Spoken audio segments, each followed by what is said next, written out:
الحمد لله نحمده ونستعينه ونستغفره ونؤمن به ونتوكل عليه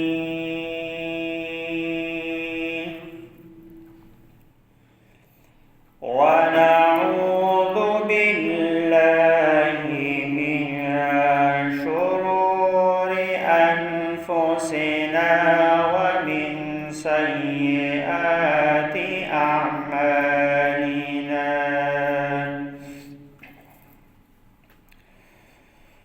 من يهده الله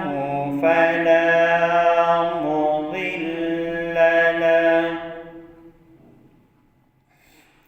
ومن يضلله فلا هادي له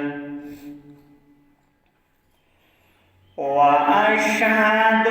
أن لا إله إلا الله وحده لا شريك له وأشهد أن محمدًا عبده ورسوله أما بعد فأعوذ بالله من الشيطان الرجيم بسم الله الرحمن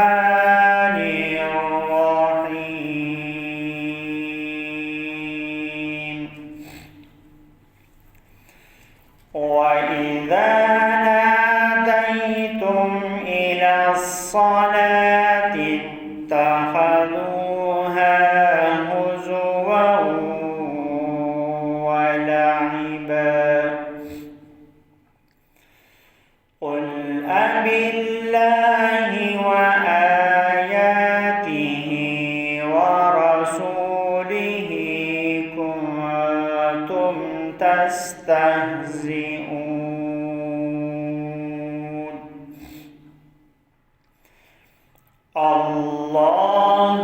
اللهم صل على محمد وعلى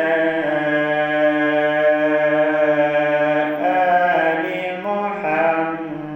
محمد كما صليت على إبراهيم وعلى آل إبراهيم إنك حميد مجيد اللهم بارك على محمد وعلى آل محمد كما باركت على إبراهيم وعلى آل إبراهيم إنك حميد مجيد سبحان ربك رب العزة عما يصفون وسلام على المرسلين والحمد لله لله رب العالمين. درود شريف. اللهم صل على محمد وعلى آل محمد.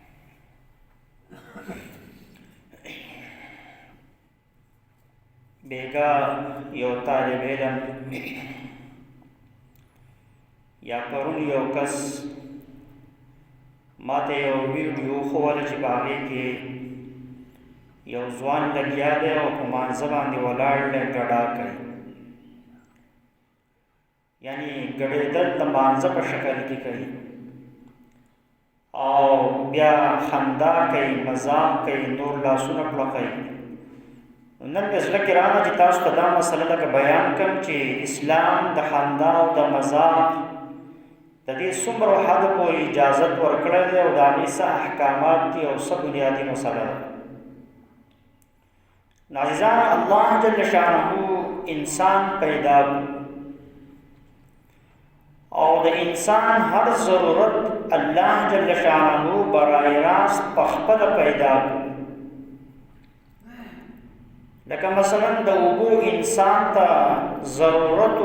الله ډېره لویه ذخیره د اوبو پیدا کړه. د هوا انسان ته ضرورت و، ډېره لویه ذخیره الله پاک د هوا پیدا کړه. د غنمو انسان ته ضرورت و، ډېره لویه ذخیره د غنمو پیدا کړه. دغه رنګې میوه‌جات، پل پول، میوه‌جات او غذایتي خوراکونه. د کپړې انسان ته ضرورت و، ډېره لویه کپړه الله جل شانه پیدا کړه. د اوسېدلو لپاره انسان ته د کور ضرورت و، الله جل شانه هغه کورونو انتظام او د هغې اسباب او څیزونه یې پیدا کړل. نارینه ته د زنانه ضرورت و، د نارینه دپاره یې په ګڼ تعداد کې جنکۍ او زنانه پیدا کړې. جنکو ته د خاوند ضرورت و، زنانه ته الله جل شانه په ډېره ګڼ تعداد کې نارینه پیدا کړل. انسان ته د ځمکې ضرورت و، الله جل شانه ځمکه وغوړوله. د آسمان ضرورت انسان ته و، الله آسمان پیدا کو. د نور ضرورت انسان ته دی، الله نور پیدا کو. د ستورو او د سپوږمۍ ضرورت انسان ته و، الله دا تمام کائنات او تمام څیزونه پیدا کړل. عزیزان، مخکې هم الله جل شانه د انسان ضرورتونه پوره کړي دي او اوس هم الله جل شانه د تمام انسانانو ضرورتونه پوره کوي او آینده هم به هم الله جل شانه د تمام انسانیت ضرورتونه په خپله پوره کوي.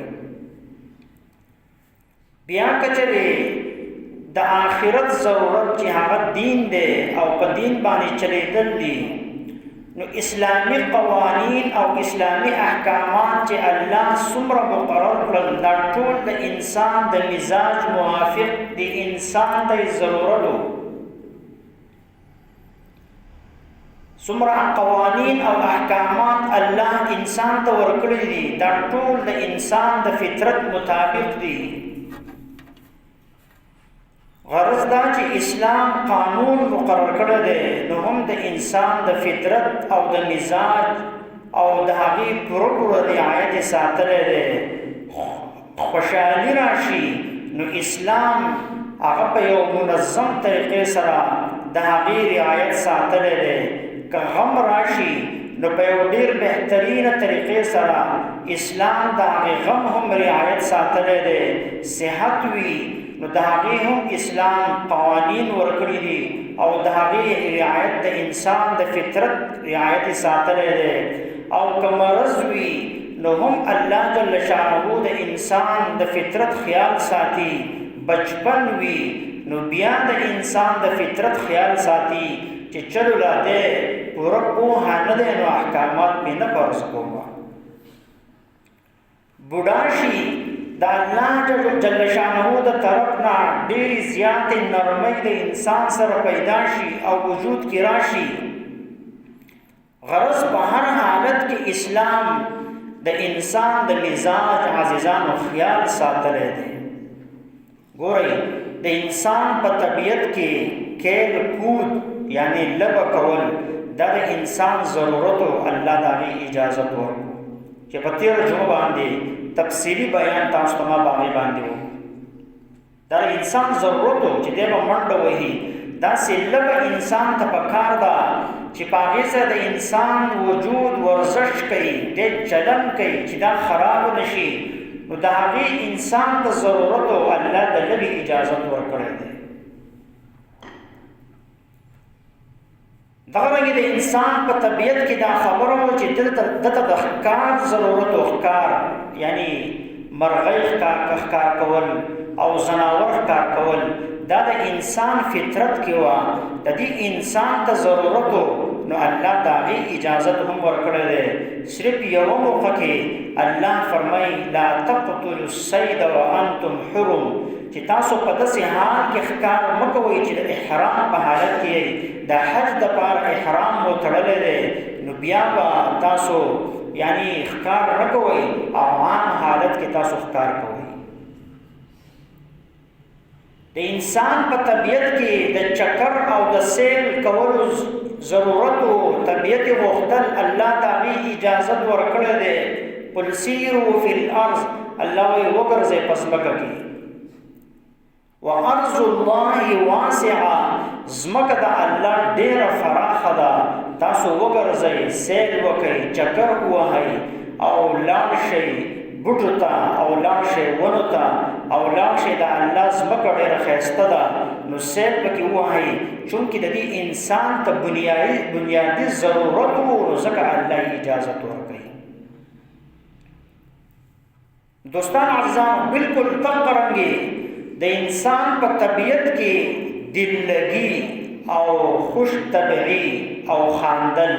او مزاح کول د دې هم انسان ته ضرورت و نو الله اجازت ورکړی دی. الله د هغې اجازت ورکړی دی پریشانه کېږي به نه مسلمان.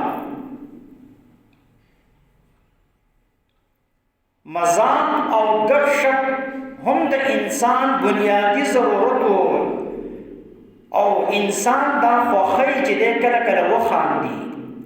انسان دا خوښوي چې کله کله دی مزاح وکړي کله کله دی داسې ګپ شپ ولګوي جایز ګپ شپ. نو د دې انسان ته شریعت منع نه ده کړې چې بالکل ستا سره د تسبیح په لاس کې وي او که تا وخاندل نو ګناه دې وکړو او که تا مزاح وکړو نو تا ګناه وکړو. نه دا خبرې په اسلام کې نشته عزیزانو. اوس دا جدا خبره ده که چېرې دا مزاح دا صفت دا که تاسو خیال کړئ نو کله کله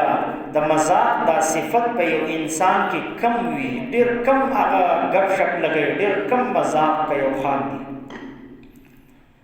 او کله کله دا د مزاح دا صفت دا په انسان کې زیات وي. کله کله هر انسان دا د خوش طبیعتۍ اظهار هر انسان کوي یعنی هر انسان تر دې بنیادی ضرورت دی چې دی خوش طبیعتي کوي.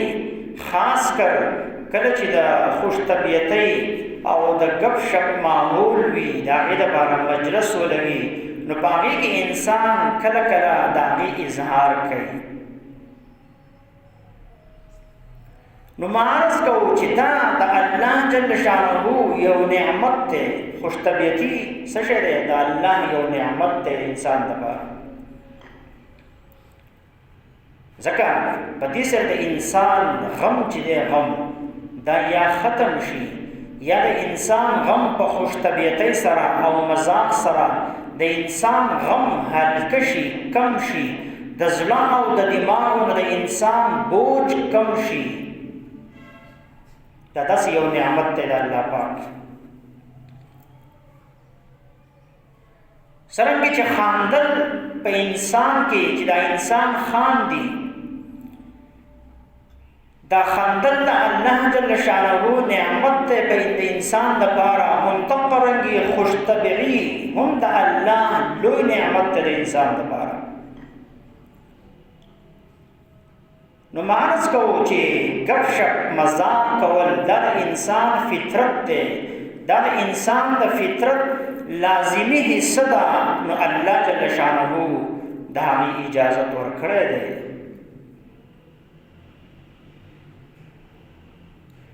نو مانس کو چې د خوش طبیعتۍ اظهار دا لازمی ده. او کله کله تاسو خیال کړئ چې کله کله یو انسان یو حالت او یو د چا سره د ملاقات وخت دا د خوش طبیعتۍ وي، یعنی پکار دا چې هغه انسان هغه وخت کې خوش طبیعتي وکړي او لږ د مزاق نه کار والی او لږ د خندا او د غب شپ نه کار واخلي، لیکن د هغې باوجود دا انسان ځان سنجیده ښکاره کړي او دغه طبیعت چې کوم الله دله ورکړی دی دی هغه دباو کې دباو، یعنی خوش طبیعتي نه ښکاره کوي د ضرورت په وخت کې هم. نو دې انسان ته خلک مغروره او متکبره او بدمزاجه داسې قسمه القاب دې انسان ته ویلی کېږي. دا ځکه چې دې انسان د الله دغه نعمت چې د هغې ضرورت و خوش طبیعتي ښکاره کړی وی، د هغې دته ضرورت و دا هغه دباو کو دباو. تاسو که درې څلور کسان هم ناست یې، نو زما خبرې په غور سره واورئ، ډېر سبا د مخې ته راشي. نو معرض کوو چې یعنې دغه نعمت د الله و په ده باندې چې ته خوش طبیعتي کړی وی په دې میدان کې، په دې مجلس کې د دې انسانانو سره، د دې مسلمانانو سره، لیکن دې انسان دغه د الله نعمت چې کوم و دا هغه دباو کو دباو، یعنې سنجیدۍ ځان ښکاره کو. نو دې انسان ته خلک څه وایي؟ یاره دا ډېر مغروره انسان دی، ډېر متکبره انسان دی او نه خاندي او نه چې دی نو خبرې کوي. پوهېږئ تاسو که نه؟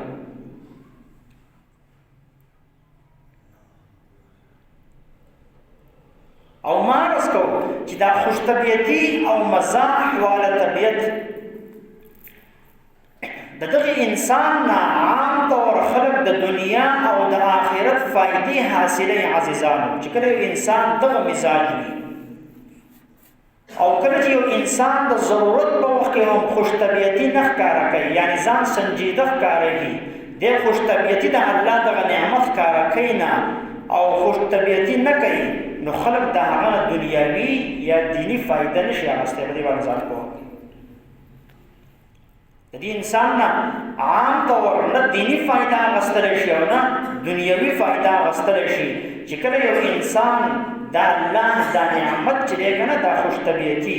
دی چې کله دا ښکاره کوي نه او دا دباو کړي او د سره د ضرورت دی هغه نه ښکاره کوي، ځان سنجیده ښکاره کړي، د دې انسان نه عام طور دنیا یا د آخرت فایده څوک نشي اخیستی.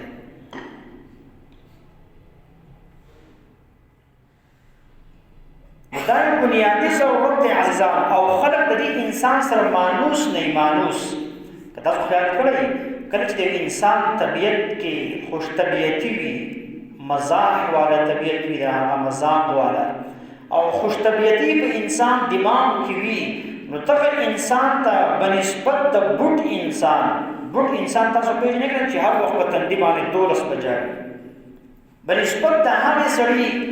دې انسان نه خلک زیات ناسته پاسته کوي د ده سره، هغه هم خادي ورسره هم خلک په خوشحالۍ باندې کوي، وایي دا پلانې ماشاءالله ډېر ښکلی د مزاح والا طبیعتي دی. دا د الله نعمت دی عزیزان. لیکن شریعت د مزاح څه احکامات ورکړي دي. مین خبره زه تاسو ته دا ذکر کوم چې یعنې دا خو د الله نعمت دی، خوش طبیعتي مزاح. اسلام مکمل طور سره د مزاح نه مسلمان نه دی منع کړی، لیکن شریعت او اسلام د مزاح څه احکامات ورکړي دي. دا هغې احکاماتو تحت به مسلمان خپل مزاح کوي، خندا به کوي، ټوکه به کوي، ټکاله به کوي. تاسو ته ما په تېره جمعه ویلي چې ګوره اسلام بنیادي طور د اعتدال حکم کړی دی. اعتدال، درمیانه روۍ سره هر کار کول، په درمیانه روۍ سره هر کار کول، خواکه دا میانه روي د بنیادی ضرورتونو کې وي او یا په هغه ضرورتونو کې چې هغه انسان ته کم ځانګړی ضرورت پرېوځي په دواړو کې به انسان د اعتدال نه کار اخلي. لکه مثلا خوراک څښل د انسان بنیادی ضرورت دی، لیکن په دې کې به د اعتدال کوي، ډېره زیاته به هم نه خوري او بالکل خوراک به هم نه پرېږدي. خوب د انسان بنیادی ضرورت دی، بالکل دی به هر وخت اوده نه وي لکه څرنګه چې زموږ حالت دی سهار په لمانځه کې، او بالکل چې دی یخ شي ټوله شپه عبادت او ټوله شپه چې ذکرونه او ټوله ورځ روژې او د دې هم اسلام اجازت نه دی ورکړی عزیزان. اعتدال نو همدقرنګې دا خوش طبیعتي او مزاح دا د الله یو نعمت ده د انسان سره، څرنګه چې خاندل د الله یو نعمت ده د انسان لپاره، نو په دې کې هم انسان د اعتدال نه کار اخلي، د اعتدال نه. نو دیو جنا د موقع او د محل په بنیاد سره کله کله خوش طبیعتي دی وکړی شي، د هغې اسلام اجازت ورکوي. او که یو انسان هر وخت مزاح او هر وخت خاندل او هر وخت بل خندول او هر وخت دای کار وي چې بس مسلمانان خندي، د هغه دپاره یو سزا ذکر شوی دی حدیث کې چې دا انسان ته الله بدي شي د جنت نه دی څو میله دا چې دی لرې شي، چې کله د یو انسان طبیعت مزاح بس هر وخت مزاح، هر وخت خاندل، هر وخت ټولې ټقالې کول، د دې اسلام اجازت نه ورکوي. او یو دیو جن علما وایي چې هر وخت مزاح چې دی که نه، هر وخت یو سړی مزاح کوي، هر وخت مزاح کوي، نو علما وایي چې قسوة للقلب، دا د انسان زړه سختۍ عزیزان، د انسان زړه سختۍ دا حالت.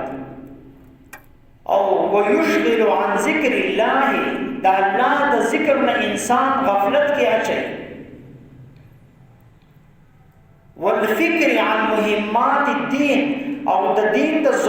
بنیادی ضرورتونو نه چې په هغې باندې انسان په هغې کې غور وکړي، فکر وکړي. نو که یو انسان هر وخت طبیعت کې مذاق وي، هر وخت دی خاندي او بل خندي، نو د دغې دین په دې اهم کارونو کې د فکر او د غور نه به دی مشغول شي بیا. او دغه رنګه علما وایي چې ویؤولو فی کثیر من الاوقات الی الایذاء، چې کله یو انسان هر وخت مذاق کوي، هر وخت مذاق کوي، نو کله کله داسې هم کېږي چې دا انسان دا مذاق چې دی مسلمان په تکلیف باندې راپاسي، دا داسې مذاق بیا شروع کړي چې په هغې کې مسلمانانو ته تکلیف وي، داسې مذاق شروع کړي چې د هغې بیا مسلمانانو ته تکلیف وي. ځان پوه کوئ، دا ما تاسو ته ابتدا کې ووي چې یعنې یو سړی راته پرون چا وښود چې هغه په مانځه ولاړ دی، ګډېږي ټوغه دی مانځه پورې. تاسو ته هم کېدای شي پته وي، ما ته خو نه ما ته خو پرون چا وښود، او یعنې په مانځه باندې ولاړ دی ګډېږي، او نور هلکان سره چپ چاپېره، او بله یو ویډیو راته چا په وښود چې سپین ږیری په مانځه باندې ولاړ دی او په مانځه کې ګډه کوي، مذاق ټوغه. دا مې هسې زړه کې راغله چې تاسو ته د دې مذاق بنیادي یو څو خبرې چې یعنې کوم حده پورې دا جایز دی. نو مانس کوم عزیزان، نبی علیه السلام مبارک کله کله د یو مصلحت خاطر، د یو مصلحت د وجې نه، مثلا چې مخې ته ناست مسلمان د نبی علیه السلام سره مانوس شي، مانوس د زړه نه هغه یره ختمه شي، نو نبی علیه السلام مبارک مذاق کړی دی. یعنی په هغې کې یو بنیادي که ته مذاق کې هم خاندې هم ټوکې ټقاله کې، خو چې په هغې کې یو بنیادي ضرورت یا مصلحت دی چې رسول نه خو به ته هغه وکړي چې ضرورت یعنې څه مصلحت خو به کېږي که نه.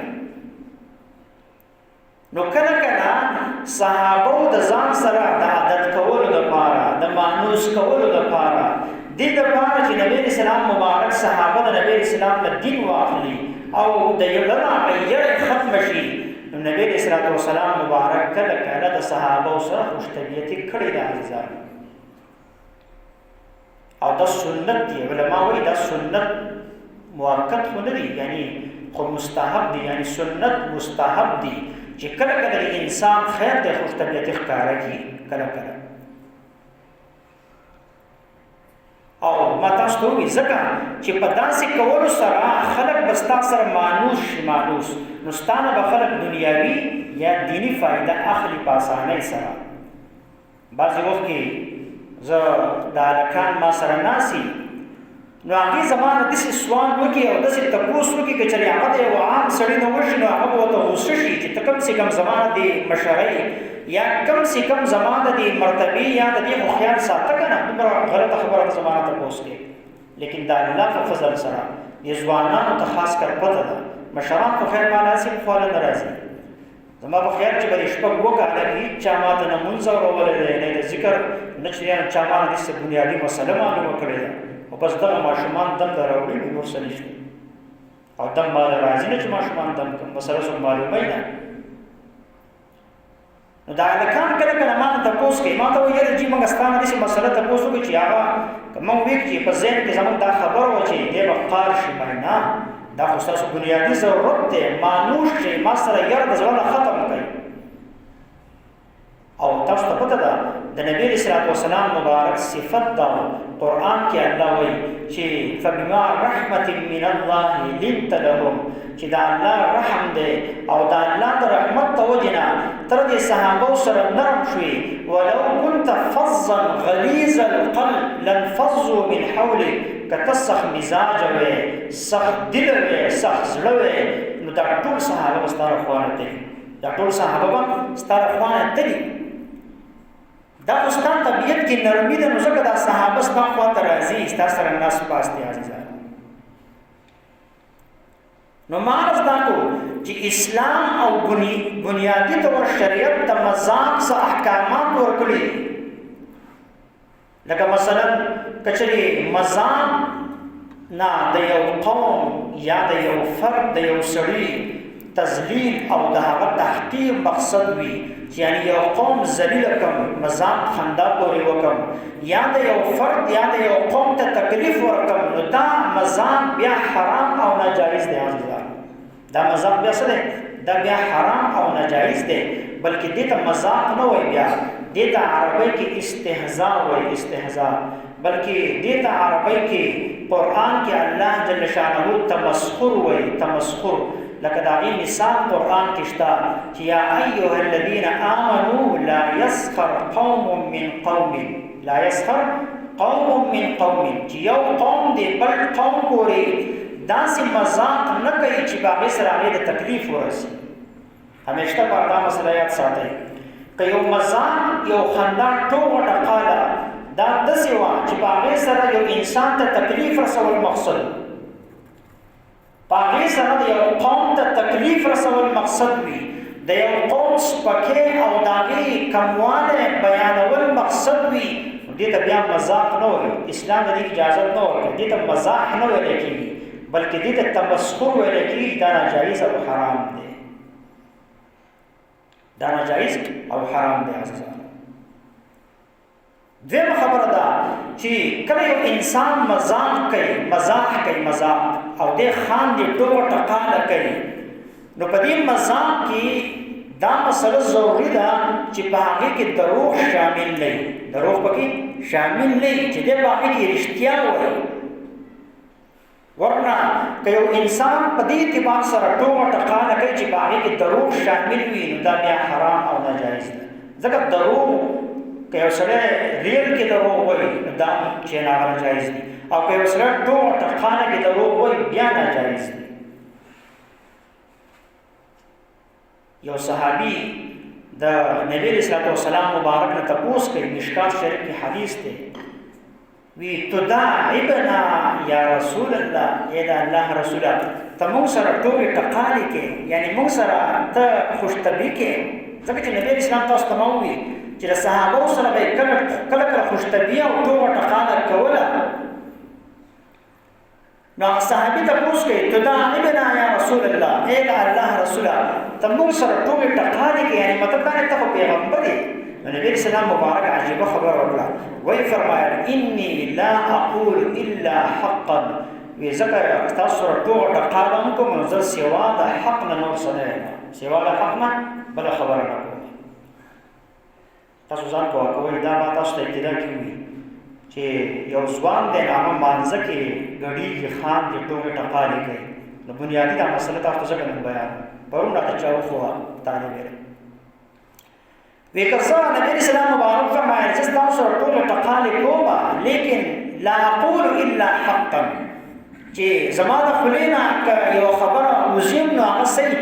حق خبره هغه یعنی باطل خبره نه په هغې کې دروغ یا د چا تکلیف شامل نه یو صحابي راغی د الله رسوله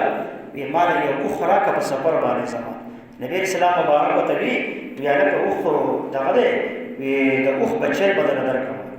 نو هغه صحابي وي د الله رسوله زما اوښ په کار دی د اوښ په بچي باندې به زه څه وکړم نبي اسلام ورته وفرمایل بطور د مذاق ګورې دا اوس مذاق دی وی ولې دا اوښ چې ته کوم بوځې او سفر پکې نو دا د اوښې بچی نه دی اوس دا وګوره حق خبره ده او مذاق هم دی مخې ته چې کوم مخاطب دی کوم صحابي دی نو هغه خوشحاله هم کړو د هغه سره خوشطبي هم وکړه او خبرې رښتیا هم وکړه چې یعنې د اوښ دا بچی خو د اوښ بچی که نه د اوښې نو دا یې رښتیا ووي دویم د هغه سره یې مذاق هم وکړو او حق خبره یې وکړه یا بل یو صحابي د نبی اسلام مبارک خادم دی حضرت انس رضی الله هغه د نبی اسلام مبارک خواله راغی نبی اسلام ته آواز وکړو یا ذل اذنین ای دو غوږونو والا دا اوس هم مذاق دی لیکن که موږ تاسو وګورو نو دا حق خبره ده هر انسان دو غوږونو والی کوي هر انسان دو غوږونه دي او دو غوږونو والا دی بس دا هم مذاق شو لیکن حق خبره ده چې هر انسان دو غوږونو والا دی لیکن د هغې سره سره دویمه بنیادي خبره ده چې انس رضی الله عنه ته په هغې سره تکلیف ونه رسېدو او مونږ که څه وایو مونږ له راشي پښتنو له بیا خاص کړه اوږد غوږیه مونږ وایو که نه وایو چا غوږونه لږ غوږدري اوږدري مونږ څه وایو مونږ هم مذاق کوو مونږ هم خاندو مونږ هم ټوکه کوو مونږ هم ټکاله کوو ای غوږو اوږد غوږیه ای دا اوږده غوږونه دي ای چت غوږیه ای سپر غوږیه ای ټاقوره وایو که نه وایو دا مذاق کوو حرام دي ناجایز دي مسلمان ته تکلیف رسول دی دا ایکو غوږیا اکاګه غوږونه دي دا عزیزانو دا موږ مذاق کوو لیکن موږ دلته کې مذاق کسی چلو کوو یو مسلمان هم تکلیف ورکړو یو مسلمان ایذا ته ورسوله یو قوم یا یو مسلمان سپکې او تذلیل او تحقیر دي وکړو ناجایز او حرام دي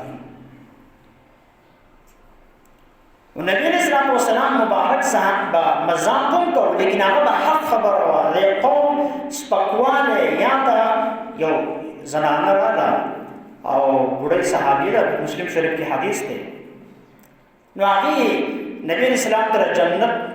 د تلو دپاره دعا درخواست وکړو نبی اسلام مبارک ته وفرمایل بوډۍ به جنت ته نه داخلېږي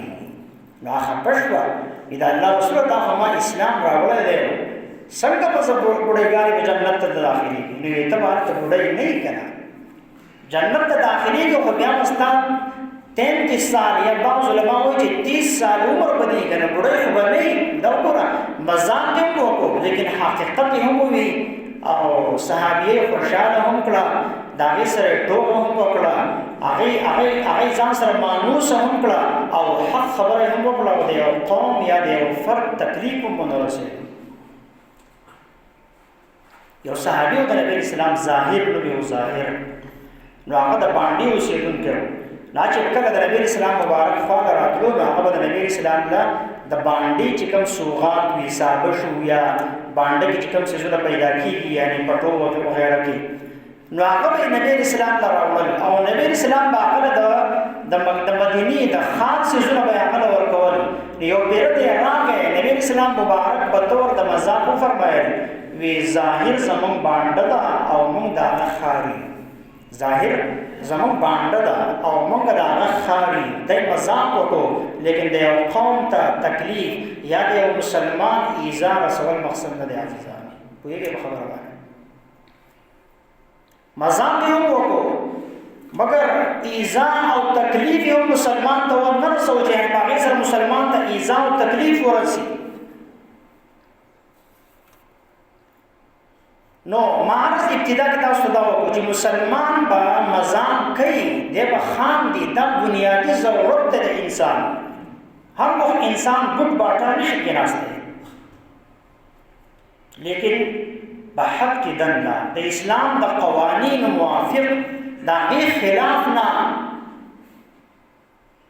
نن خلق یو بل ته کنزل کوي، استامور وای کنه استاخور او ته دا ولي مړ یار جګری یار نه ده کنه لکه ما سره ټوګه کوي سره یا ته خو دې شي په حقیقت کې ما ته کنزل وکړي د مور نو بیا وته ګورا دې خو دې حقیقت کې ما ته د بیبي کنزل وکړي نو بیا وته ګورا ناو یاره جګریان به نه لکه قمقله بي وقوفه مسلمانه ستا جګریان ته نو وستا خپل خزا مور بیا ده دې حتی مذاق دې ته وایي. مذاق کې خلک لګیا دي ټوکه کوي، دا بل شی پټ کې شی هغه یو کس ناسي سکار کوي یا سلیکي یا سخوري نو پټ دې لاس ور وغځوي دا هغه یو څیز را پټ کې نه هغې پسې ګرځي بیا او لږ ساعت ما ورته ویله ګاډي دی دلته مړه ټوکه مې راسره کولې مړاسې مذاق مې راسره کوو ناجایز دي حرام دي مسلمان ته تکلیف دی. 15 آداب دي. یو ترمذی شریف یو حدیث دی نبی رسول الله صلی مبارک یو صحابي نو په سفر کې هغه د نبی رسول الله سره نو بل یو صحابي راغی هغه ودو دا کم چې د نبی رسول الله سره نږدې و نه هغه ودو بل یو صحابي د مجلس نه راغی نو دا هغه رسۍ داسې راواغسته او په طور د مذاق باندې راواغسته یعنی هغه ودو نو د رسۍ داسې غلې راښکوله چې هغه راښکوله دی ویلېدو او چې ویلېدو نو هغه فوراً راپاڅېدو. نبی رسول الله مبارک صحابي منع کړو چې تاسو د یو بل سره داسې مذاق مه کوئ چې په هغه کې مسلمان ته یره ورسي. نو 15 آداب علما ښیي د مذاق. یو ادب بنیادي طور دا ښیي چې کله یو مسلمان مذاق کوي نو چې په هغې کې د شریعت یا د شریعت د یوې خبرې او د اسلام او د اسلام د یوې خبرې تحقیر او سپکوالی په هغې کې نه وي. دویم دا چې په هغې کې دروغ نه وي، رښتیا پکې ویلی کېږي.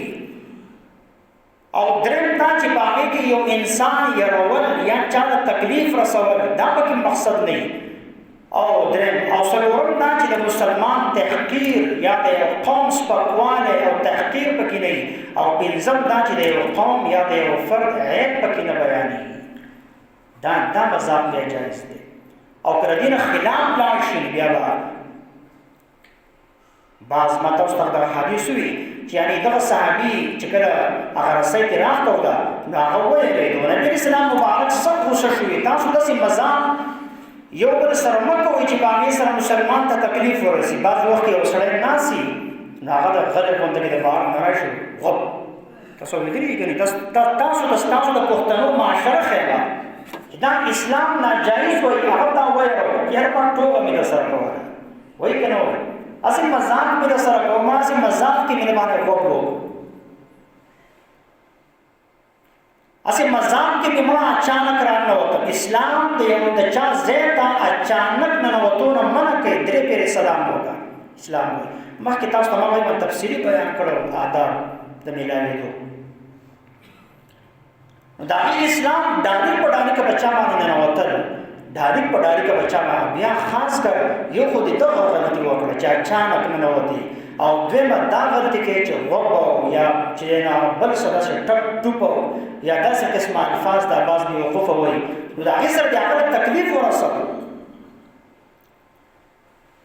یا نن سبا چې څومره ستاسو په دې علاقو کې یا پاکستان کې یا پوره دنیا کې دا فرینک یوټوبر دی فرینک چې په هغې کې هغې باقاعده د یو مسلمان سپین ږیري سره مذاق وکړي نو هغه د هغه بېعزتي ده حرام دی ناجایز دی او دا روپۍ ګټل په دې باندې حرام دی دغې وجې نه. یا کله کله یو زنانه روانه وي نو دی پرینک والا یعنې دا مذاق والا راشي نو د هغه زنانه سره بېعزتي د هغې وکړي جنۍ وي یا مشره زنانه وي د هغې سره خبرې کول اسلام ناجایز قرار کړي دي. د هغې سره لاس ملاول اسلام ناجایز قرار کړي دي. دا غي سره مذاق کول خو اسلام بالکل اجازه نه ورکوي بنیادی طور فرض به هم دا سره چې حج کې فرض شي نو هم به سره راځي او بیا دا غي سره پرېک کول بیا یې چیزو دا سبسکرایب کړو دا چې دا زمونږ دا چینل چې دا څوک دا ګوره سبسکرایب کوي دا مرزید له حرامي دی الله به دې سره قیامت پر ورځ باندې دا خو د حکومت ذمہ داری زما د مولا خبره سوته څنګه دا زما د مولا خبره سوته دا خو د حکومت ذمہ دا خو د ریاست مدینه والا ذمہ داری ده چې د مسلمان زنانه جنې پورې ټوګه کوي یو مسلمان نارینه سپینګره دا سره ټوګه ټکانه کوي وایي دا خو الله حیا کوي او تو سره ټکانه کوي او خان دي پورې اسلام دې اجازه ورکړه دی ځان نو معنی دا کو من استهزأ بشيء من دين الرسول علماء وایي چې چا ټوګه وکړه تاسو ته استهزاء او مزاح او با تمسخر کې فرق دی استهزاء او مزاح استهزاء او تمسخر او دا هغه ټول ته ویل شي چې په هغه کې د یو قوم یا د دین د خبرې سپکواله مقصد نو علماء کې من استهزاء چاهم ټوګه وکړه بشيء من دين الرسول دا نبی صلی الله علیه وسلم مبارک په دین کې یو سیس پورې او ثوابه او عقابه یا مثلا دا په بد ثواب پورې چې دا عمل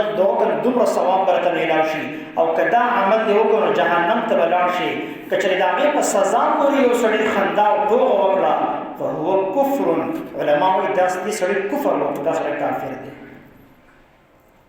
دا سړی شړې سنت پکوي کینه زما خبرې واوري اوس په بیا سنت کوي چې مېلمانه او محلي والے ځان کو کې خبر باندې او چې بیان کوم خبرې کوم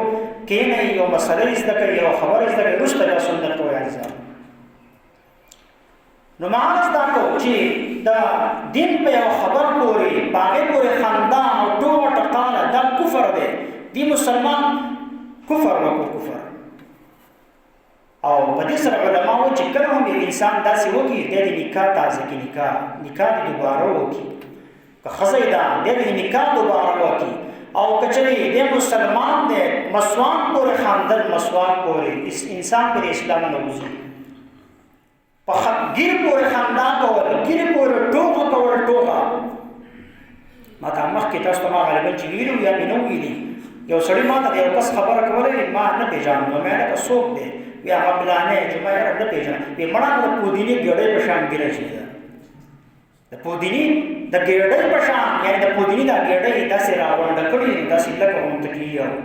نو مطلب دا چې یعنی دې لکه ګیره ده نو د پودینی د ګړې په شان ګرځي جس اسلام نے انسان وزی عزیزان پټکی پورې خاندل منس پورې خاندل منس پورې ازوان لګیا دې غړي کې مانځه کې لګیا دې غړي کې نو پورې خاندل وای چې وی شوه له وای دا ما څه ټوبې کولې نو کافر شو دا کافر ازم کافر ته په منس پورې خاندا کې منس پورې په مانځه باندې ولاړې او مانځه کې مزام کې غړي کې او نور ته باندې پیسې راشيندي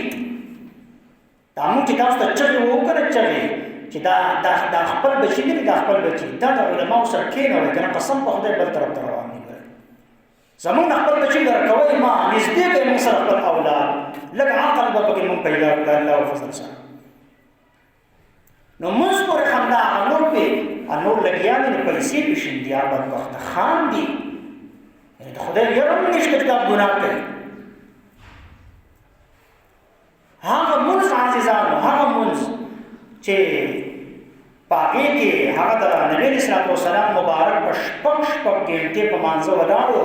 او خپې مبارک به رو پرسې دي پاګه په نن مسلمان لګیا دي خان دي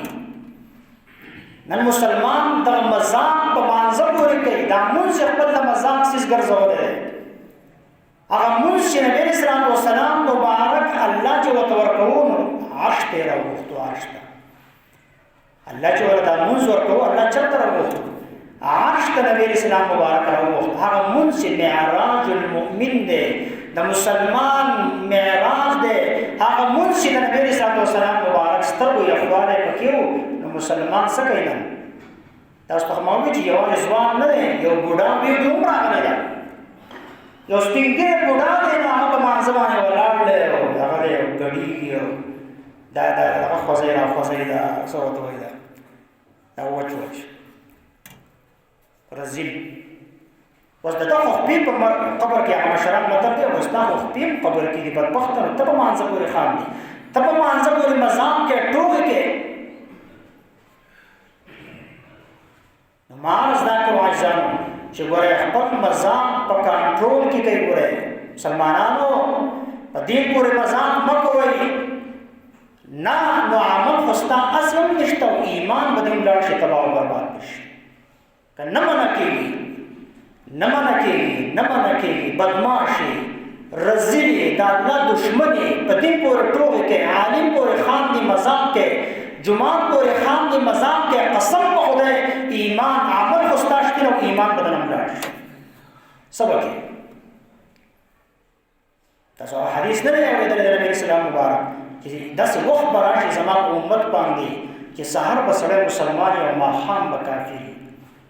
دا د نبي اسلام حدیث دی ماښام به مسلماني سحر به کافر عزیزانو دا به داسې یو خبره داسې یو ټوغه به یې په دین پورې کړي چې د هغه به ایمان ووتی هغه به د مسلمانانو سره مانځه کې هم ولاړي لیکن کافر به ولاړي عزیزانو غزوه تبوک دی د نبی علیه السلام مبارک چې کوم مشهوره غزوه ده نو په هغې کې یو منافق د نبی اسلام د صحابو سره هم نو هغه د نبی اسلام مبارک صحابو داسې یو څو کسان یو طرف ته ناست نو دی منافق په طور د مذاق او ټوغې ووي چې دا زموږ د ملګري چې که نه د نبی اسلام د صحابه د قرآن لوستونکي صحابه دا خو هماغسې خوراکیان دي دا خو هماغسې دروغجن دي او جنګ کولی نه شي یو بزدله دی بزدله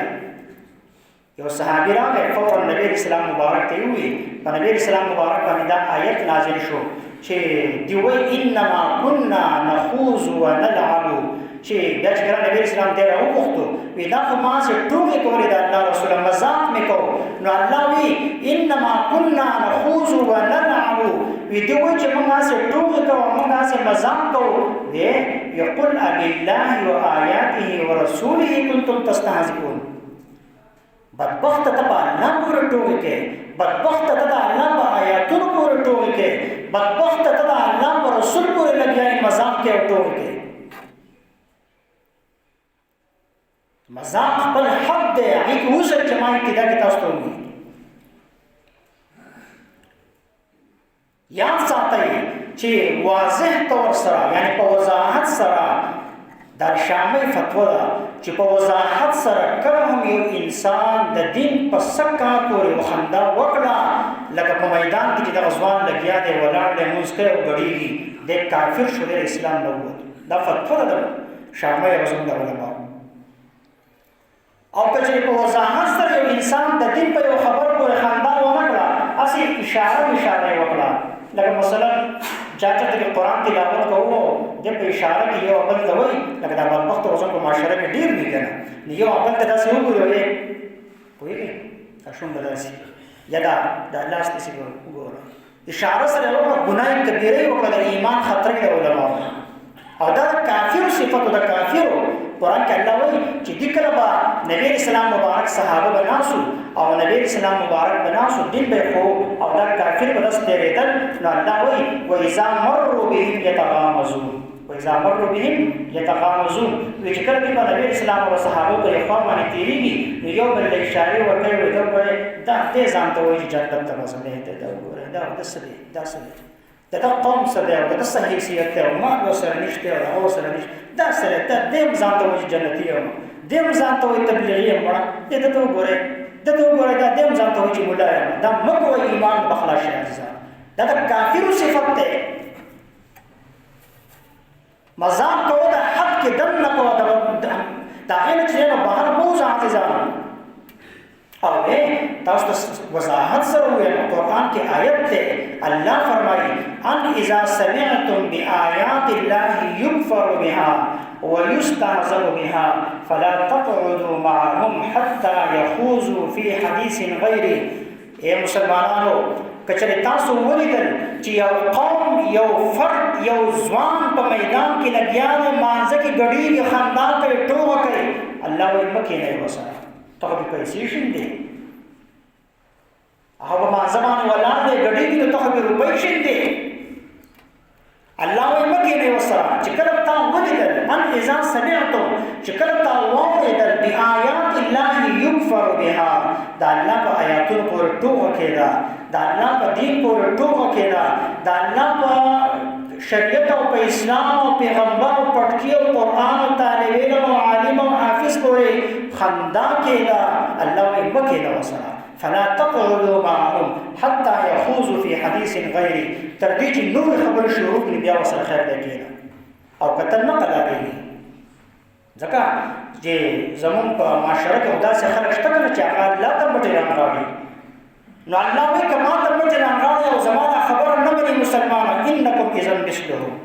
بیا به د هغې په شان شي ته هم د هغې سره په دغې څه شي په عذاب کې به د هغې سره شریک شي نن مسلمانان لګیا دي جنت پورې ټوغې کوي خاندي خلک لګیا دي جنت او په جهنم پورې مذاق کوي ستاسو نه تپوس کوم الله جل شانه د جنت ذکر قرآن کې ولې کړی دی دې لپاره یې کړی دی چې یعنې د عمل شوق د مسلمان پیدا شي دې لپاره یې کړی ته پورې وخانده